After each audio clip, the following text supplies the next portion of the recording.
right. Hello everyone. Welcome to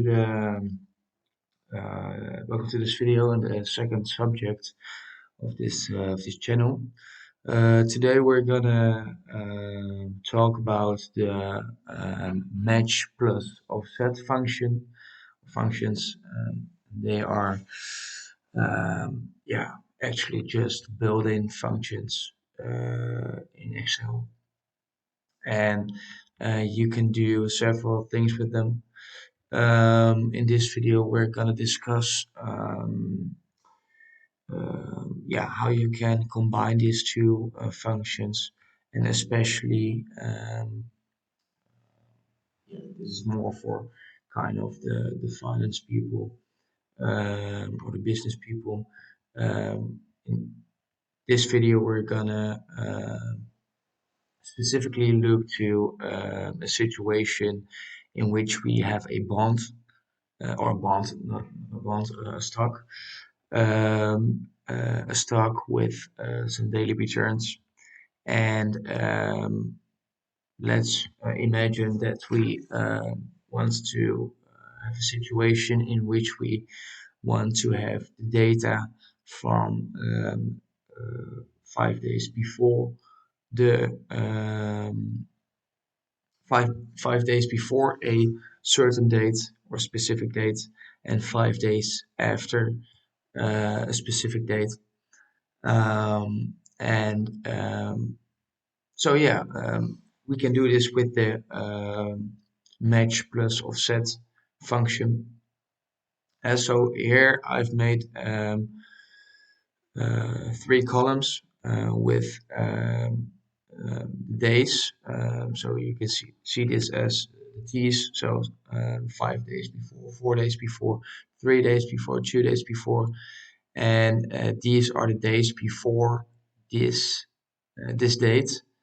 And I've put here several dates, different dates. And now we want that here we get, so at the -5, we get the daily return 5 days before this 13th of January 2023, and then 4 days before, 3 days before, 2 days before, etc. And how can we do that? Well, we just have to begin with is match function, is match. Then we put in the lookup value. Well, the lookup value is this date, 13/1/2023. Then we put in the array, which is from A2 until A204. And then we put in a 0 because we wanted an exact match. Close parentheses, and we enter. And then it tells us that I've already put in the row, so just only this word row. And then it tells us that 13th of January 2023 is in row 10. And well, if we have, let's have a look in this array, in this column of dates, and then we see that at row 10, which is kind of weird. It looks maybe kind of weird because at row 10 we see a date of 12 January 2023, which is not the same as the 13th of January 2023. So maybe it seems a bit weird, but this is because you begin your array at A2. So here you say your array begins at A2, and this means that we also have to count from A2 as the beginning. So you count as if this is row 1, 2, 3, 4, 5, 6, 7, 8, 9, 10. So 11 is 10. So here you see 13th of January 2023. Um, that's row 10, so that's correct. And we also correct this, yeah, this kind of weird row in the offset function, because here we do, if we put in the offset function, so if we want these days before and days after and all this data, um, we put in is offset. Then it asks us what's the reference point, and the reference point here is, well, daily return. So we begin this from this, um, yeah, this column, this row, so row one. Um, then we put in the rows. Well, we want the value of row 10 plus, or yeah, minus 5 days. So minus 5. Um, and we want to keep this the same for actually all the values next. So here we put some dollar signs. So this will stay the same. So the reference point just needs to stay the same, because you will always begin from of this row one, and you will also always um, uh, count forward or count back from of this row. So you put some dollar signs before and after it, and this one you want to yeah, you want to be changeable. So here you don't put any dollar signs, and then we um, don't want to shift to the left or to the right in terms of columns. We just only want to go up or down in terms of rows. So here you want to go 5 days up from the 13th January 2023. So that's here. You want to go 5 days back. So that's what you did here. So the plus E5, which is this one, is 5 rows back. But in terms of columns, you just yeah, you want nothing. If I say it correctly, you put in a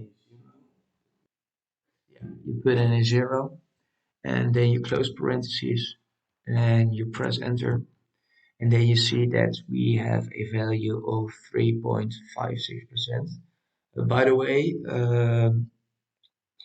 I've put here the daily returns just by calculating it by so here we have some data. I think I forgot to say, but here we have some data about the stock of Amazon. These are the prices and these are the daily returns. And yeah, I calculate these daily returns um, uh, uh, by getting uh, by subtracting the old value from the new value and dividing it by the old value times 100%. And then you get this daily return, and then you can just drag it down until the end. But that aside, here we have, if we use this offset function in the way we did, uh, then you get this value. So it's 3.56 percent. So this means that 5 days prior to the 13th of January 2023, the daily return was 3.56%. And we can check if this is correct. Because if we look at we look up the value of the 13th of January 2023, we see it's in row 11. We go 5 days back, so 1, 2, 3, 4, 5, and we see that it gives us a daily return of 3.56%. And because we put in here the dollar signs, we can just drag this down and it gets all the values. Yeah, so here we see that 4 days prior to the yeah, T is 0, or prior to the 13th of January 2023, the daily return was 1.49%, which is of course the value beneath this value. Um, and yeah, then it just goes on. And you can also do this for these values in the same way. But yeah, I think I've already shown enough. Um, so yeah, this is actually it. This is how you can combine the match and offset function and easily look up values prior to a certain date or after a certain date. And you can easily make these kinds of nice yeah, columns. Um, so yeah, I think it's very nice. Um, I've made this video actually because there isn't a lot of information about these two functions. Maybe there's a lot of information or maybe some tutorials how to use these functions, so the match and offset functions separately, but there isn't very much information or kind of explanations on how to use these two functions combined. So yeah, that was a kind of the um, yeah, intuition for this video. And yeah, I hope you liked it. I hope it was a little bit useful. And if you like this video, don't forget to hit those thumbs up, and don't forget to subscribe to give me some more motivation. And yeah, I hope I see you next time in the next video. Bye bye.